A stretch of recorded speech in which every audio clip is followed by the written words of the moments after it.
कंगना को अपनी high command को खुश करने के बजाय अपनी थोड़ी जिम्मेवारी को समझना चाहिए कि वो एक ऐसे ओहदे पे बैठी हुई हैं, चाहे वो एक एक्ट्रेस थी।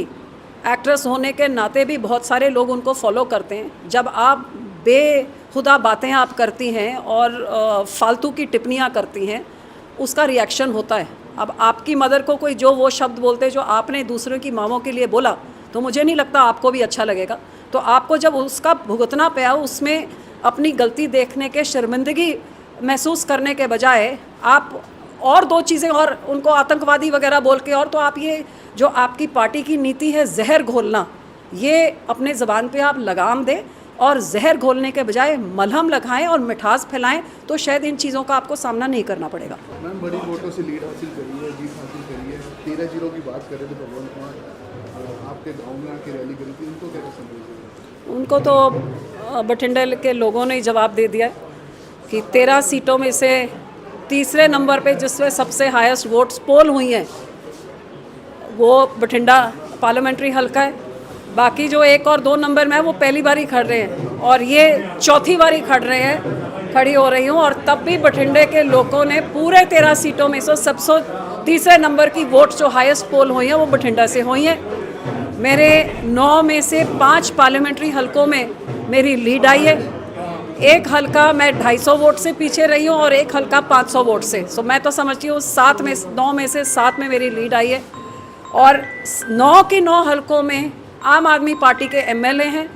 जो मंत्री साहब मेरे सामने खड़े थे, पूरे लंबी हलके के एक गांव से लीड आई है, रिकॉर्ड तोड़ लीड आई है।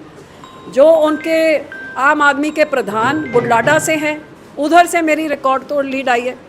और बठिंडा शहर में तो आम आदमी पार्टी, जहां मुख्यमंत्री साहब 3 रैलियां करके गए थे और केजरीवाल भी आए थे, वहां पे आम आदमी पार्टी तीसरे नंबर पे आई है और अकाली दल ने उनसे ज़्यादा वोटें ली हैं। सो मुख्यमंत्री साहब को कोई मॉरल ग्राउंड नहीं है कि वो अपने कुर्सी में बैठे रहें।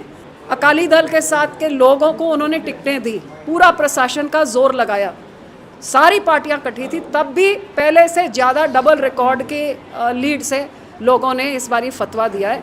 तो क्लियरली ये फतवा कांग्रेस और आम आदमी के अलायंस के खिलाफ है। मुख्यमंत्री के मुंह पे एक तरीके से लोगों ने टिका के उनको जवाब दिया है और उनका फेलियर के ऊपर उन्होंने मोहर लाई है। और इसमें से मैं समझती हूँ जब पंजाब का कुछ भला चाहिए तो भगवंत मान को सीट छोड़ के किसी और काबिल आदमी को देनी चाहिए, क्योंकि वो स्टेज चलाने लायक हैं। स्टेट चलाने लायक वो 2.5 साल में अभी तक नहीं सीख पाए, ये लोगों ने जवाब दे दिया। 4 बार MP हो गए, अब कोई 5 साल में, अगले 5 साल उसमें कोई बड़ा विजन है बठिंडा के लिए?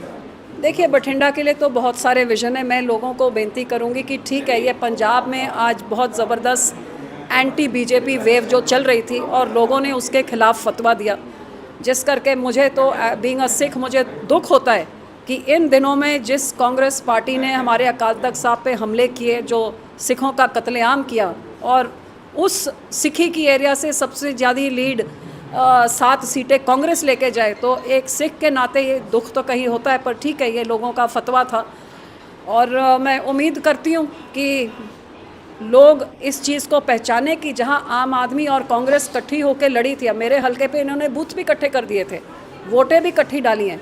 सो ये कुर्सी की खातिर जो इकट्ठे हुए हैं 7 कांग्रेस के और 3 आम आदमी के, इन्होंने पार्लियामेंट में जाके आप मेरे से लिख के ले लीजिए पंजाब का जो नाम भी लेना है। बाकी बचे 3 में से 1 अभी जेल में है और 2 जो हम बचे, मैं विश्वास दिला सकती हूँ कि श्रोमणी अकाली दल पावे चाहे अकेले है, लेकिन इन 12 बाकियों में से उनसे ज़्यादा पंजाब के मुद्दे उठाए जाएंगे। एक मुद्दा उठाया जाएगा, किसानों का, मज़दूरों का, नौजवानों का, और ये निकम्मी सरकार के खिलाफ जो नशे फैला रही है, बेरोज़गारी फैला रही है, कानून व्यवस्था के धज्जियाँ उड़िया हुई हैं। तो ये सारी मुद्दे मैं वहाँ पे भी उड़ाऊंगी और अपने इलाके के और अपने पंजाब का जो हक बनता है सेंटर से, उसके लिए मैं पूरी लड़ाई लड़ूंगी।